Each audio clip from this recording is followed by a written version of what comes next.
माथे टेंकित बाह्या पसरित डांगाचे आधार घेती, एक म्हणती आम्ही उचलिला पर्वत, बहुत मिरवणी काय नव्हती रे.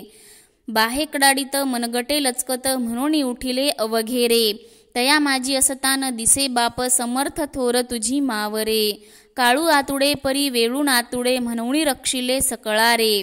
बाप रखुमादेवीवर विठ्ठल साच्या, म्हणून रक्षिले आम्हारे.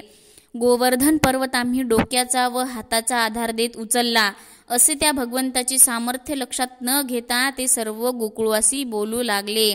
आम्ही सर्वांनी तो उचलला असे म्हटले तर काय झाले, आणि गडबडीत काहीचे दंड मोडले, मनगट लचकले, हे पाहून काही जण उठलेच नाहीत.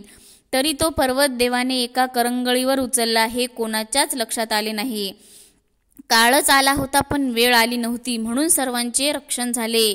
माझे पिता व रखुमाईचे पती श्री विठ्ठल यांनीच आमचे रक्षण केले असे माऊली सांगतात.